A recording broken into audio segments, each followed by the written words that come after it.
Hola, ¿cómo les va? Hoy vamos a desarrollar la clase número 22, cuyos temas se ubican dentro de la tarea número 9, que es analizar los datos, y vamos a ver específicamente los temas que tienen que ver con el procesamiento y ordenamiento de la información, la codificación y la tabulación. Al igual que en las clases anteriores, la bibliografía está marcada en el PowerPoint, al igual que en el cronograma de clases.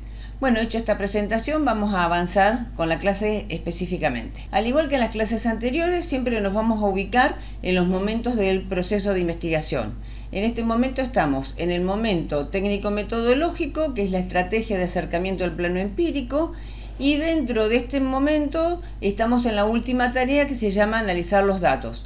Ustedes ya estuvieron viendo parte de las tareas que se realizan dentro de esta instancia con Luciana en la clase anterior, así que vamos a seguir avanzando. Bien, en la clase anterior con Luciana ustedes ya empezaron a ver el concepto de análisis de datos, que es básicamente apunta a hacer una síntesis de los datos, paradójicamente a lo que dice su nombre, es decir, porque analizar algo es descomponerlo en sus partes constitutivas.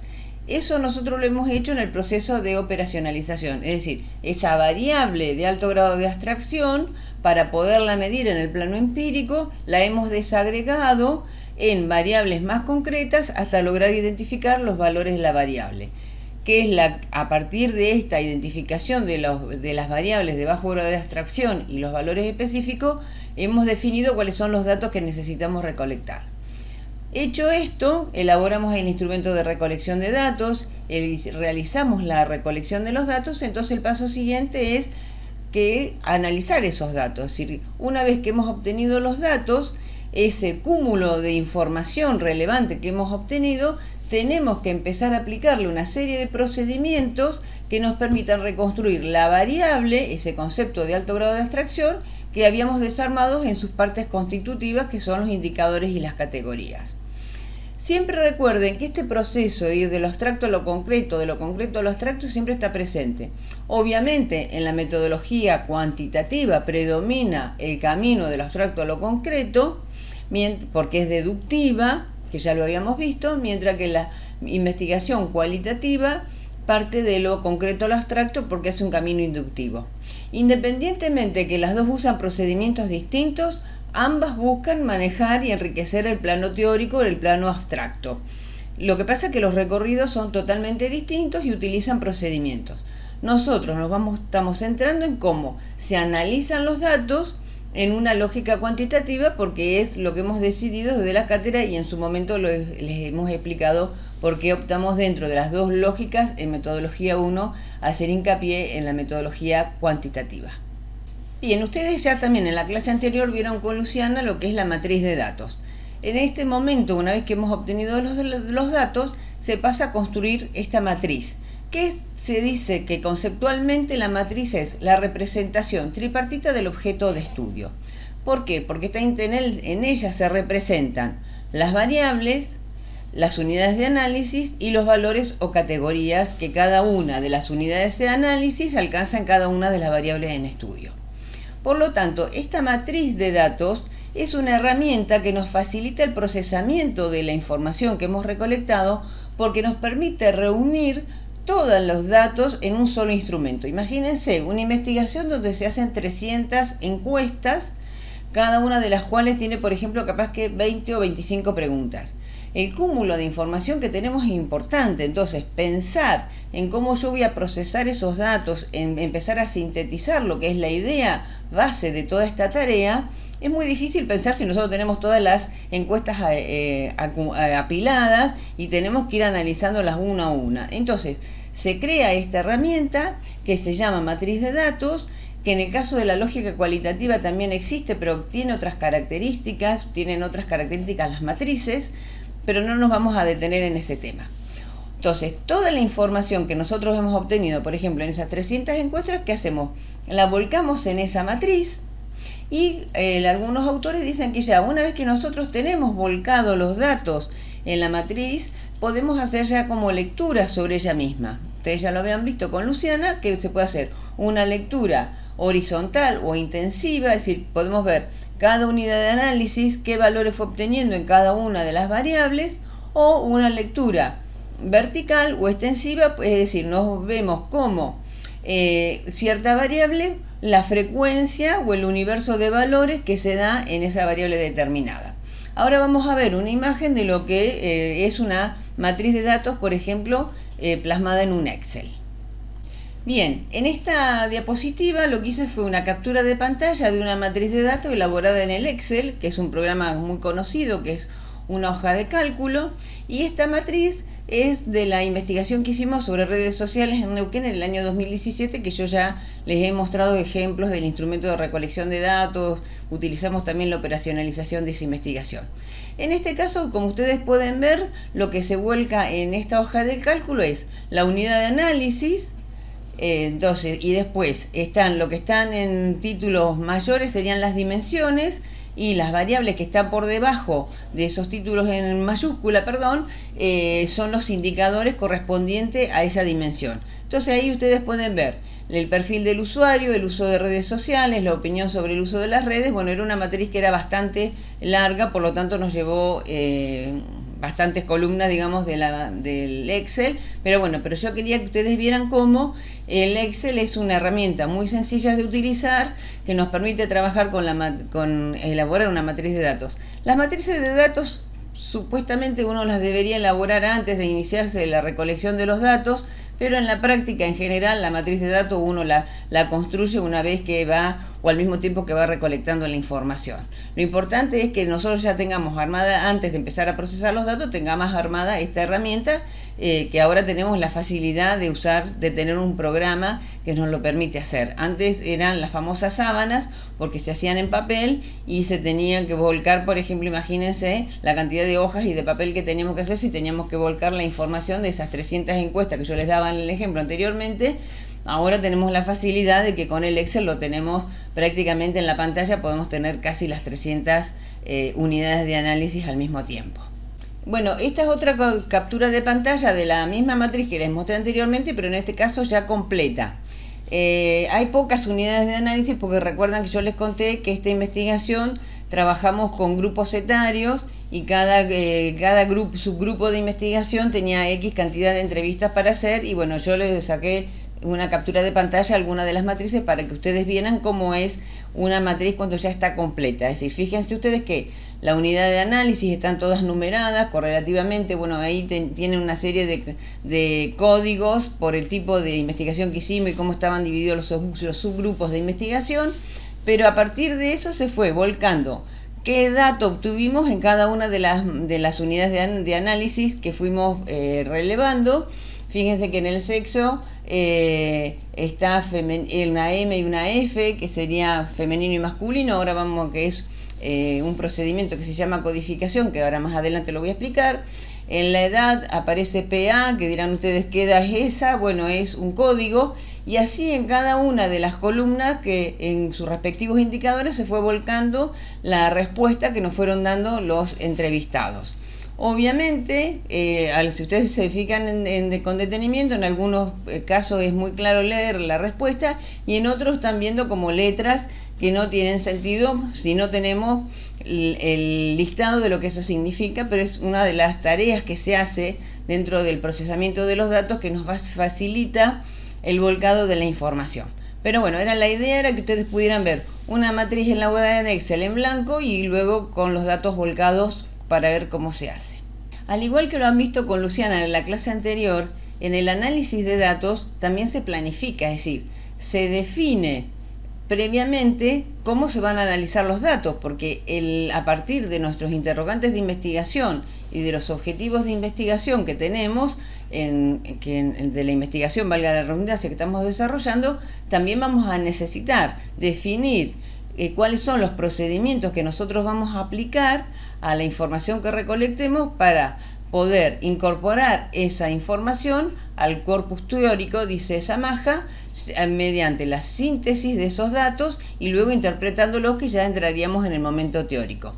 Por lo tanto, lo que es importante que ustedes sepan es que, así como tenemos herramientas para recolectar los datos, también tenemos herramientas o técnicas de análisis de datos.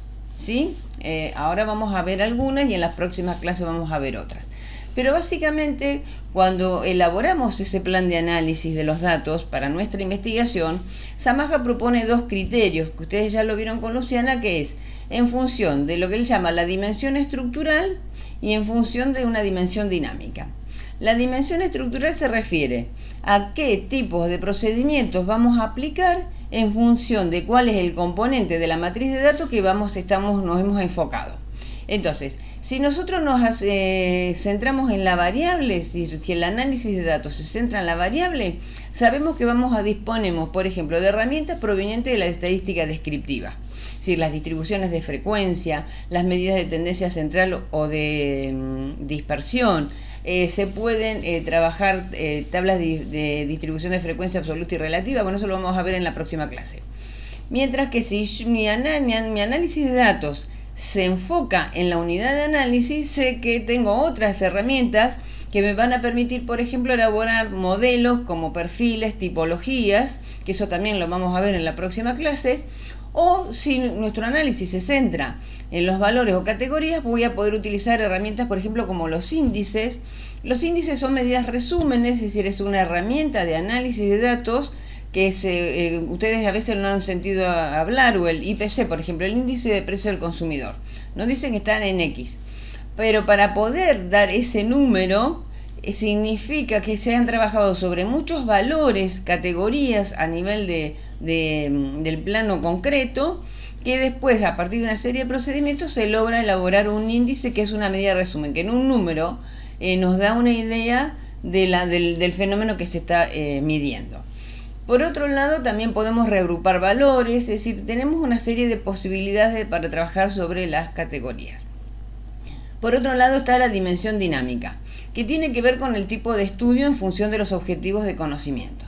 Entonces, lo que se dice es que, si por ejemplo yo estoy realizando un estudio exploratorio, es decir, acuérdense que es aquel que tiene un bajo nivel de conocimiento, donde yo me empiezo a familiarizar con la temática, ya lo he mencionado en clases anteriores, a veces el propósito de los estudios exploratorios es captar la variabilidad de la variable o del fenómeno que queremos estudiar. Por lo tanto, se dice que en los estudios exploratorios el análisis de datos más fuerte o más importante se realiza a nivel de los valores o las categorías. Mientras que en los diseños de tipo descriptivo, es decir, aquellos, como su nombre lo dice, apunta a describir, caracterizar un fenómeno.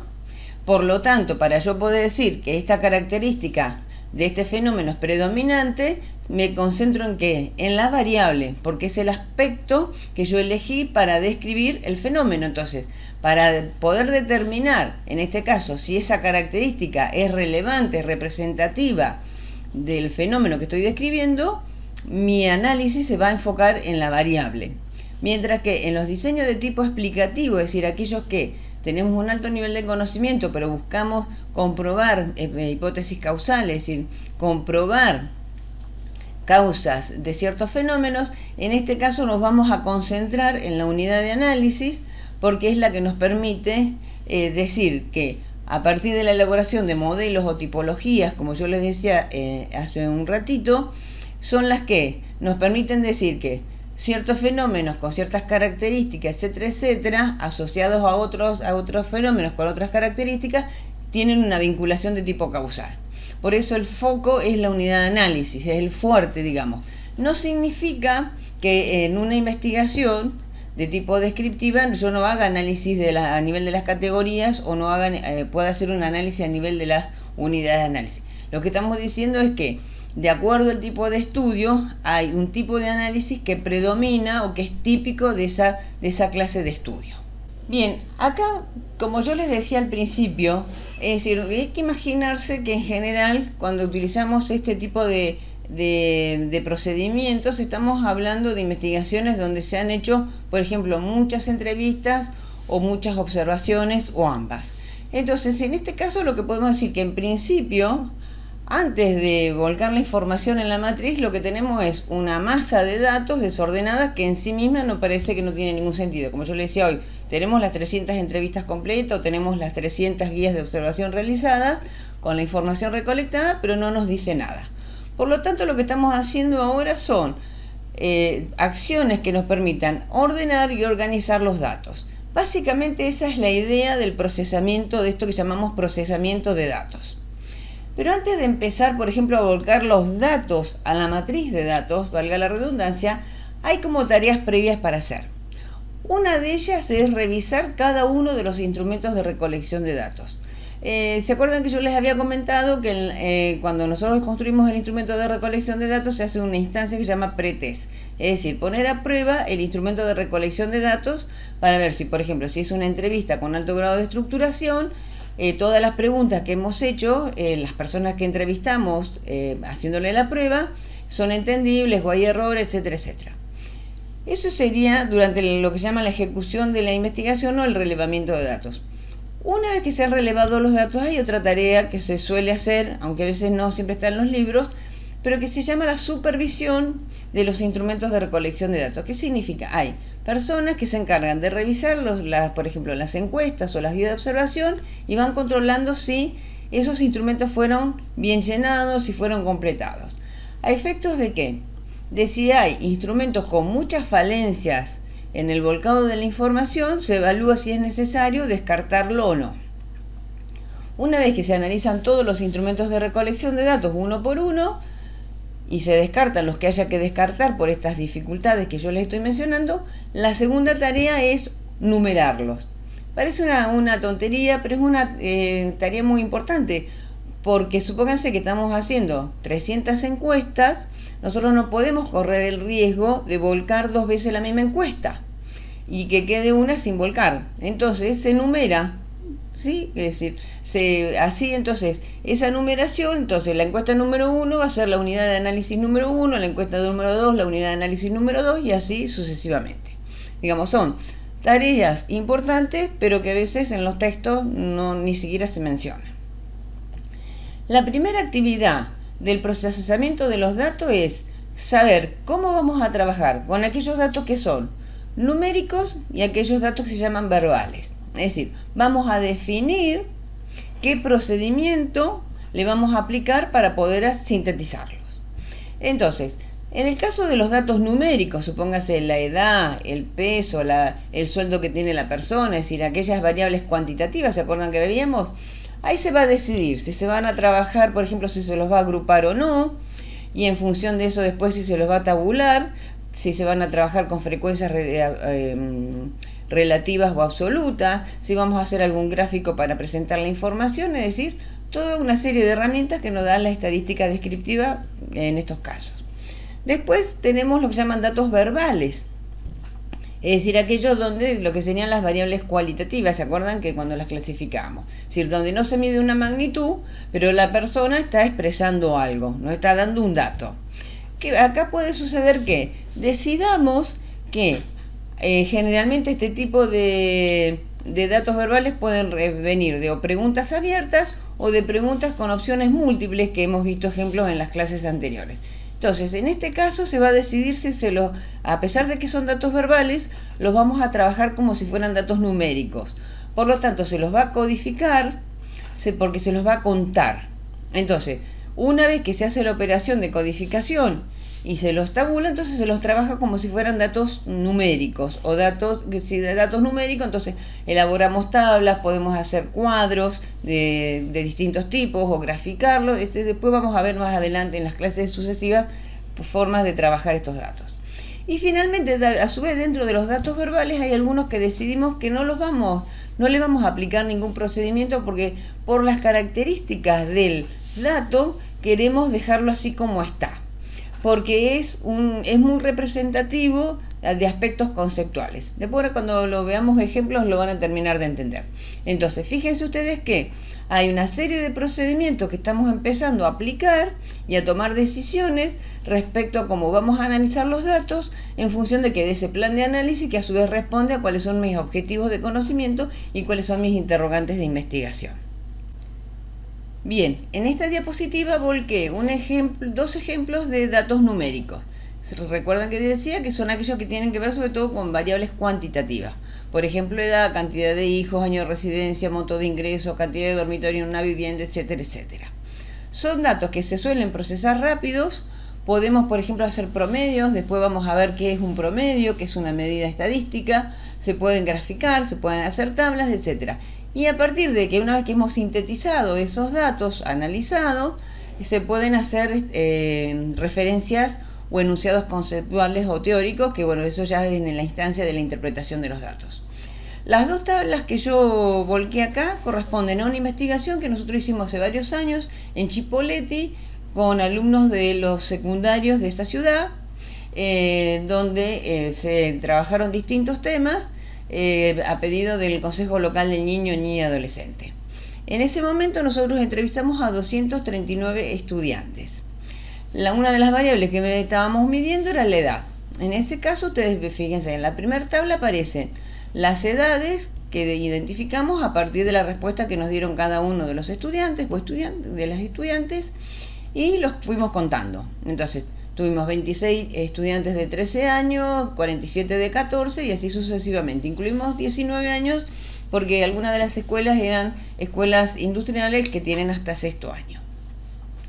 Esa es una opción. Yo puedo sintetizar los datos en este caso respetando cada uno de los valores de la edad que nos fueron diciendo los estudiantes y la cantidad de cada categoría que obtuvimos en esa investigación. Otra decisión que eventualmente uno puede tomar es agruparlos. Es decir, en lugar de presentar una tabla identificando año, edad por edad, como está la primera, se puede decidir agruparlos en intervalos. Entonces se hace otra escala, por ejemplo, donde agrupamos a los estudiantes de 13 a 15 años y de 16 a 19. ¿Sí? Esta posibilidad de agruparlos puede ser posterior y puede ser a efectos de que sea en función de los objetivos de investigación, yo decido agruparlos. A veces también los intervalos se construyen antes.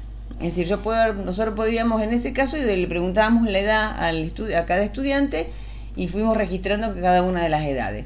Podríamos haber decidido en ese momento decir, bueno, 3 estudiantes de 13 a 15 años, de 16 a 17 y de 18 a 19. No necesariamente todos los intervalos tienen que ser iguales. Pero esas son, bueno, insistir, son todas decisiones que nosotros vamos tomando en función de los objetivos de investigación, de los interrogantes de investigación y de ese plan de análisis que ya mencionamos. Entonces, pero esto es lo que yo les decía recién, es decir, se puede trabajar con el dato, con la información presentada, la cantidad de unidades de análisis que tenían cada uno de los valores que estamos midiendo, o por ahí se puede decir, después que se tiene la información, se decide condensar y se agrupan en intervalos. Y fíjense, de una tabla con 7 valores pasamos a tener solamente dos categorías, de 13 a 15 y 16 a 19. Eso cuando uno dice agrupó los datos numéricos. En esta diapositiva volqué 2 ejemplos vinculados a los datos verbales y a los 2 tipos de procedimientos que podemos utilizar de acuerdo a lo que les mencioné anteriormente.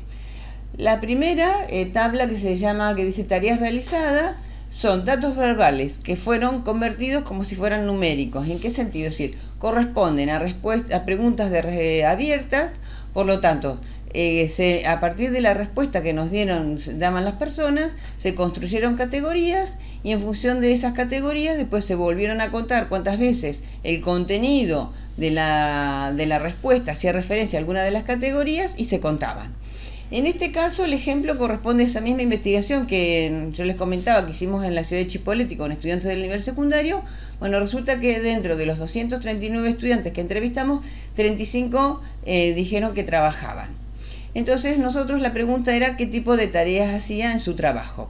Era una pregunta abierta. Entonces, a partir de la información que ellos nos fueron dando, de la respuesta que nos fueron dando, nosotros pudimos identificar como distintas categorías. Entonces agrupamos las distintas respuestas en función de tareas vinculadas a la construcción, tareas vinculadas al comercio, tareas vinculadas a la venta de alimentos, tareas de niñera, por ejemplo, y así distintas, hasta que inclusive hubo una persona que no nos dijo cuál era la tarea que realizaba.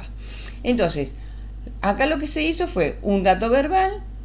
Se construyó la categoría a partir del contenido de la respuesta, identificamos, fíjense ustedes, varias categorías por el tipo de respuesta que fueron dando los distintos estudiantes y los contamos. Entonces vimos que 9 estudiantes trabajaban en tareas vinculadas a la construcción o la pintura, 6 con tareas vinculadas al comercio, y así ustedes están viendo la tabla.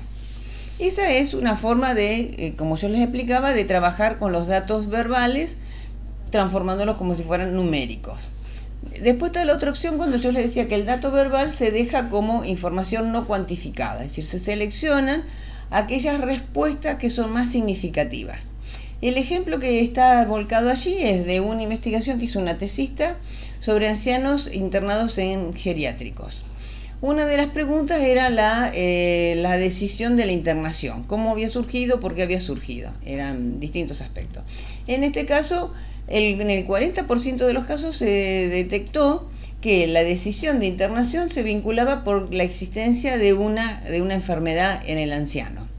Entonces, pero a efectos de demostrar o mostrar lo que significaba esa decisión, se tomaron 2 o 3 frases que la tesista consideró significativas y se reproducen textualmente como lo contestó el anciano. Entonces, uno de ellos dijo: estoy aquí porque mi hijo no quería que viviera sola, después de varias caídas, se intentó con una señora que iba a casa, pero me caía después que se iba ella.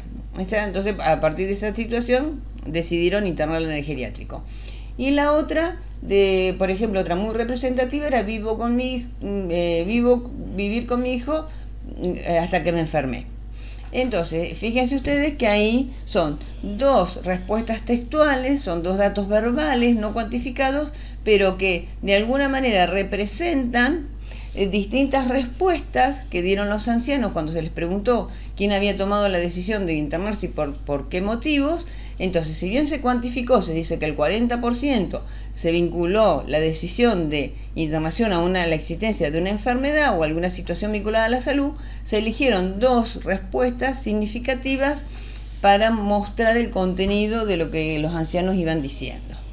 Bueno, al fin acá llegamos al tema de codificación, que yo ya lo he mencionado algunas veces, y la codificación se aplica tanto a datos numéricos como a datos verbales convertidos en numéricos. ¿Qué es un código?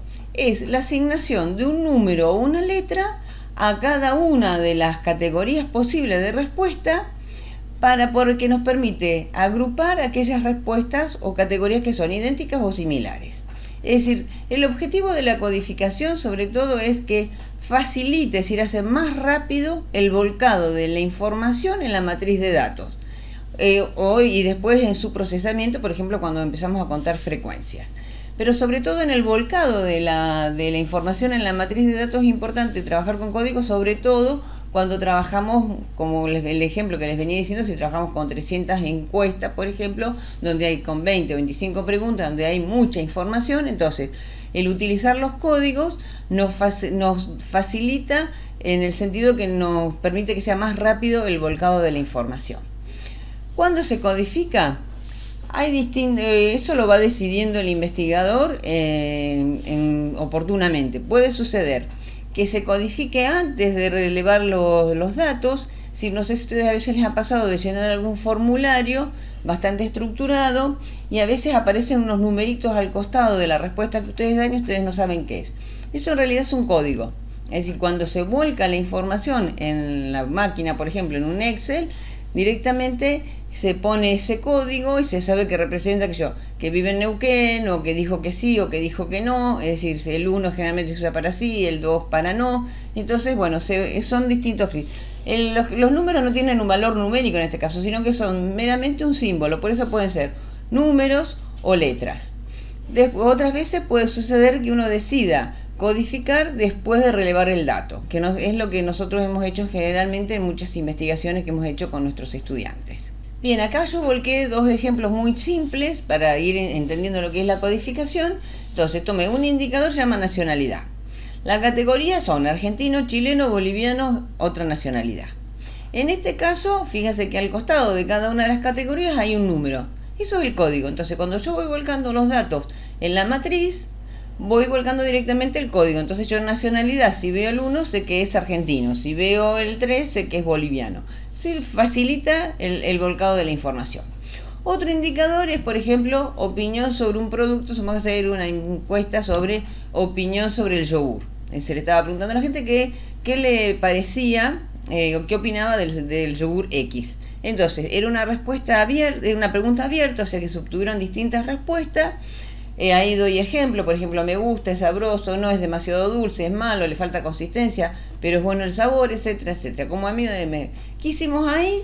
Se construyó categorías.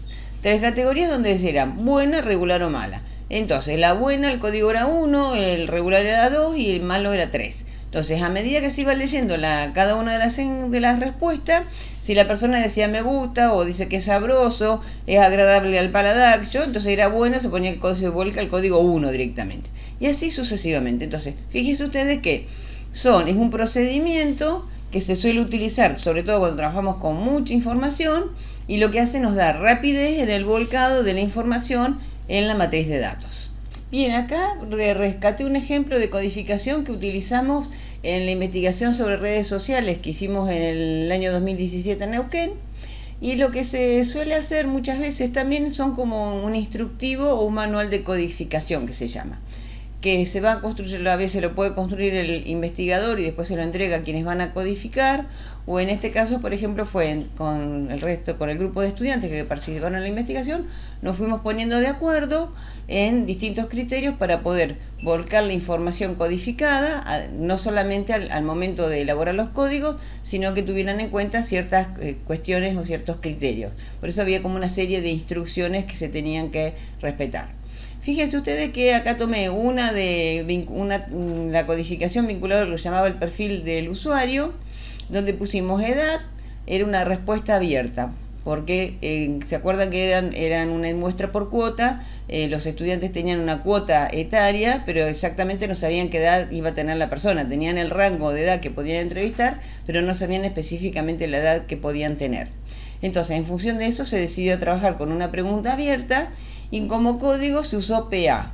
Significaba que después cada grupo iba a identificar las edades y las iba a volcar en la matriz específica. Otra de las razones por las cuales decidimos codificar en esta investigación era porque eran subgrupos de trabajo, entonces al momento de volcar la información que todos tuvieran en los mismos criterios. Por lo tanto, de esa manera, al codificar, sabíamos que todos los estudiantes iban a volcar, porque cada uno iba volcando las encuestas que había hecho en una matriz, después se la pasaba al compañero que seguía, y para no hacer lío, por eso se estableció la codificación, es decir, ordenó la tarea.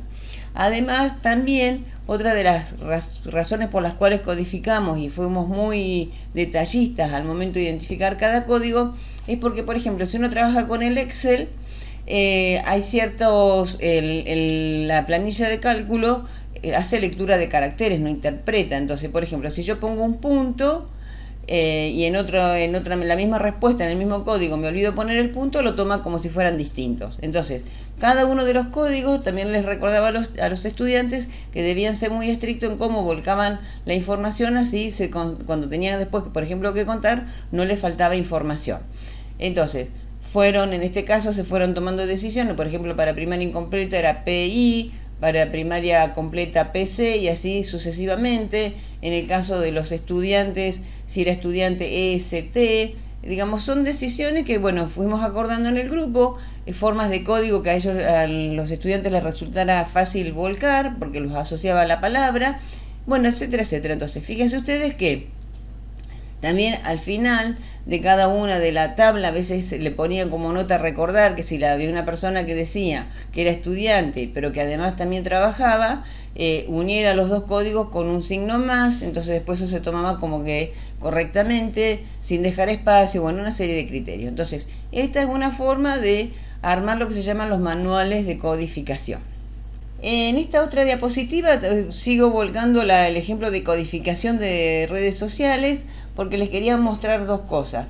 Una es que fíjese que cuando se codificaron las redes sociales usadas, en este caso también por una cuestión de comodidad de los estudiantes y familiaridad, decidieron que en lugar de usar números, se iban a utilizar letras que fueran representativas de las redes sociales. Por ejemplo, de Twitter TW, de WhatsApp WH y así sucesivamente. O por ejemplo, yo les decía que habitualmente para el sí se usa el 1 y para el no el 2. En este caso los estudiantes decidieron que preferían escribir la palabra. para hacerlo más rápido. Otro criterio común fue que el otro se codificó siempre como OT.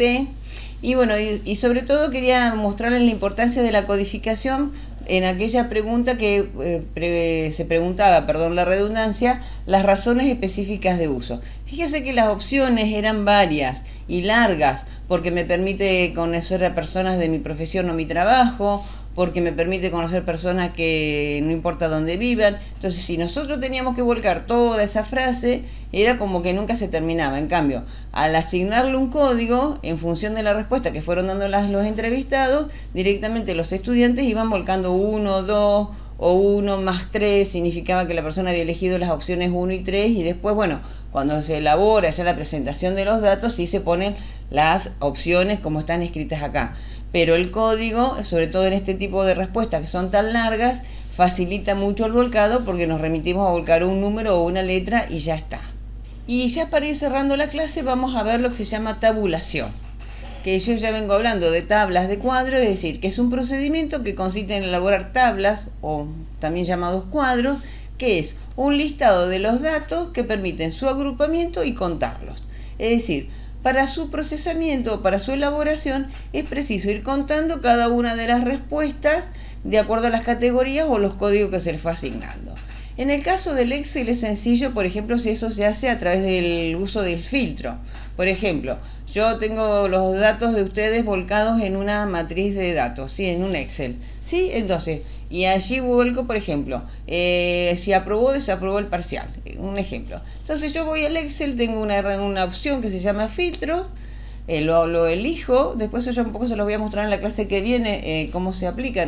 Creo que algunos habrán usado Excel, pero para aquel que nunca lo usó, entonces se despliega una ventana, entonces yo elijo que quiero ver los aprobados, ¿sí? Entonces, al elegir los aprobados, automáticamente el Excel me cuenta y me dice tanta cantidad de aprobados. Entonces, si yo solo quiero volcar en una tabla, pongo aprobados tantos, desaprobados tantos, ausentes tantos. Es decir, esa es una de las ventajas de usar este tipo de programas, porque es el programa el que nos hace las cuentas. Entonces, pero la elaboración de las tablas no es azarosa, sino que está vinculada con el plan de análisis. Es decir, dentro del plan de análisis que hemos elaborado está también previsto el plan de tabulación. ¿Qué significa? Es decir, determinar qué resultados de la variable yo voy, por ejemplo, voy a presentar en una tabla univariada que se llama, que son las que se suelen llamar tablas de distribución de frecuencia, o cuáles variables voy a relacionar y las voy a volcar en un cuadro o tabla bivariada. Entonces, todo eso se vincula con el problema de investigación y con los objetivos de investigación. Por lo tanto, el plan de tabulación mínimamente debe identificar cuáles son las variables en estudio, cuáles variables las voy a analizar en forma individual, es decir, voy a hacer tabla univariada, cuáles variables las voy a relacionar, porque supongo que es importante ver si están realmente relacionadas o no, esquematizar si puedo las tablas, eso a veces se hace o no, eso es relativo, y hacer un listado de cuadros o gráficos a presentar, que son, por supuesto, el plan siempre es tentativo. Muchas veces nos puede pasar que una vez que hemos relevado los datos, hemos volcado los datos y lo estamos procesando, puede surgir en función de esa lectura que yo les contaba, que se hace sobre la misma matriz, nos puede resultar relevante que sea importante vincular ciertas variables que no teníamos previsto vincular, porque las respuestas que vemos que nos ha dado las personas nos hace como ruido, digamos, nos resulta significativa. Entonces quizás vamos a elaborar un cuadro bivariado que originalmente no lo teníamos previsto hacer. Y quizás hay otra relación de variables que considerábamos significativa, pero resulta que cuando lo hacemos, vemos que las variables entre sí no tienen nada que ver. Lo mismo que como el listado de cuadros o gráficos a presentar. Es también una tentativa. Después a veces uno decide si es mejor presentarlo en un gráfico de barras, en un gráfico de torta, o hacer otro tipo de gráfico que sea mucho más ilustrativo para que sean más representativos de los resultados. Entonces, esto, vuelvo a insistir, es un plan tentativo, como todo plan puede sufrir modificaciones, pero el plan de tabulación está incluido dentro de lo que se llama el plan de análisis de los datos. En la próxima clase vamos a ver cómo se elaboran las tablas, sobre todo cómo se elaboran las tablas de doble entrada o los cuadros de doble entrada, que tienen, en realidad ahí subyace una hipótesis, y vamos a ver otras técnicas de análisis de datos. Bueno, espero que la clase haya sido entendible y nos vemos la próxima. Que pasen un buen fin de semana.